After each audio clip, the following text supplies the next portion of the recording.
शहर की एक व्यस्त सड़क पर एक छोटा सा पप्पी भूखा। उसके पेट में कई दिनों की भूख थी।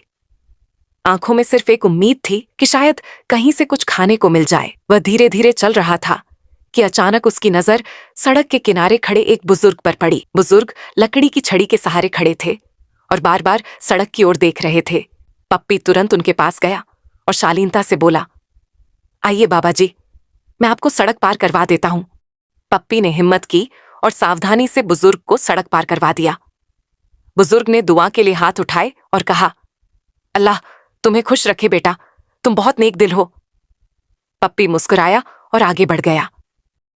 थोड़ी दूर जाने पर उसने देखा कि कुछ बदमाश बच्चे क्रिकेट खेल रहे थे। उन्होंने पप्पी को देखा और पहले उसका मजाक उड़ाया। फिर एक बच्चे ने क्रिकेट वाला बैट उठाया और अचानक उसे मारना शुरू कर दिया। सिर्फ एक बार नहीं, काफी बार मारा। बार बार बैट से मारा। पप्पी जमीन पर गिर गया। जाहिर के घाव ज्यादा नहीं थे, लेकिन अंदरूनी चोटें बहुत गहरी थीं। कुछ देर बाद वही बुजुर्ग वहां पहुंचे। उन्होंने पप्पी को जमीन पर गिरा हुआ देखा और झुककर पूछा, बेटा क्या हुआ? पप्पी ने कमजोर और कांपती हुई आवाज में जवाब दिया, बाबा जी, यहाँ कुछ बदमाश बच्चे क्रिकेट खेल रहे थे। उन्होंने मुझे देखा, पहले मेरा मजाक उड़ाया, फिर मुझे मारने लगे। बहुत मारा मुझे, सिर्फ एक बार नहीं, काफी बार मारा। बुजुर्ग ने अफसोस से सिर हिलाया। इन बच्चों को कौन समझाए? चलो उठो बेटा, मैं तुम्हें अपने घर ले चलूं। बुजुर्ग ने पप्पी को सहारा दिया और अपने घर ले गए। सबसे पहले उसे पेट भरकर खाना खिलाया, फिर उसकी मरहम पट्टी की, उसे नरम बिस्तर पर आराम करने दिया।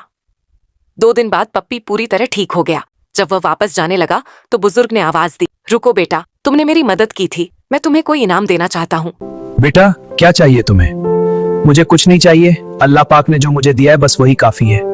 बुजुर्ग ने फिर कहा, बताओ बेटा तुम्हें क्या चाहिए, मैं तुम्हें इनाम देना चाहता हूँ। अल्लाह पाक मुझे 2 वक्त की रोटी दे दे, बस यही मेरे लिए काफी है। तीसरी बार भी बुजुर्ग ने जोर दिया। बेटा मैं तीसरी बार कह रहा हूँ, कुछ तो मांग लो।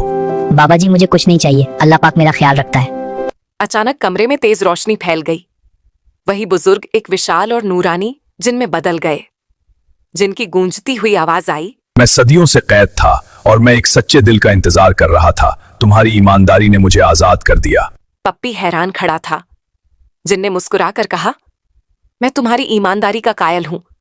ये सोने की ईंट लो, जितना चाहो इस्तेमाल करना।